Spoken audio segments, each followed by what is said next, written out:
ভারতের কলকাতায় ঝিনাইদহ ৪ আসনের সংসদ সদস্য আনোয়ারুল আজিম আনারকে হত্যার খবর গণমাধ্যমে প্রচার হতেই চলে নানা আলোচনা। কী কারণে খুন, এর পেছনে কারা, তা নিয়ে নানা প্রশ্নের বিশ্লেষণ চলে স্থানীয় রাজনীতিতেও। আনারের খুনিদের শাস্তির দাবিতে ঝিনাইদহের বিভিন্ন স্থানে মানববন্ধন হয় দফায় দফায়। এই কর্মসূচিতে সরব উপস্থিতি দেখা যায় জেলা আওয়ামী লীগের সাধারণ সম্পাদক সাইদুল করিম মিন্টুর।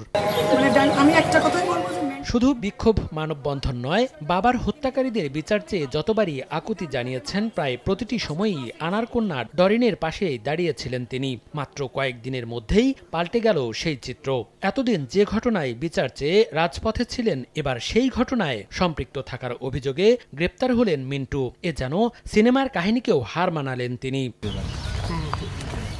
কলকাতায় এমপি আনার হত্যাকাণ্ডে শুরু থেকে আলোচনায় স্বর্ণ চোরাচালান সহ ব্যবসায়িক দ্বন্দ্ব। তবে এ ঘটনায় নতুন মোড় নেয় বৃহস্পতিবার রাতে আওয়ামী লীগ নেতা কাজী কামাল আহমেদ বাবুকে গ্রেপ্তারের পর। মূলত শিমুল ভূঁইয়া ওরফে আমানুল্লাহকে জিজ্ঞাসাবাদের পর আনার হত্যায় রাজনৈতিক যোগসূত্র পায় গোয়েন্দা পুলিশ। চলছে প্রেডিকশন গেম নগদ অ্যাপে। প্রেডিকশন করে জিতুন জিক্সার বাইক, টিভি, স্মার্টফোন সহ আরো অনেক পুরস্কার।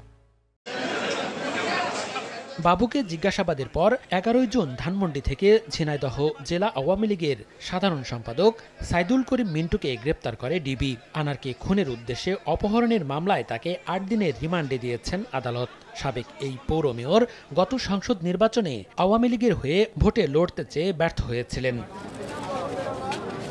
শিমুল ভূঁইয়ার জবানবন্দিকে আমলে নিয়ে গোয়েন্দা পুলিশ বলছে, মূল পরিকল্পনাকারী আক্তারুজ্জামান শাহিনের সঙ্গে মে মাসের প্রথম সপ্তাহেই মিন্টুর যোগাযোগ হয়। হোয়াটসঅ্যাপে আনারকে হত্যার পরিকল্পনা বাস্তবায়নে আর্থিক লেনদেন নিয়ে আলোচনা হয়েছিল বলে জানায় ডিবি।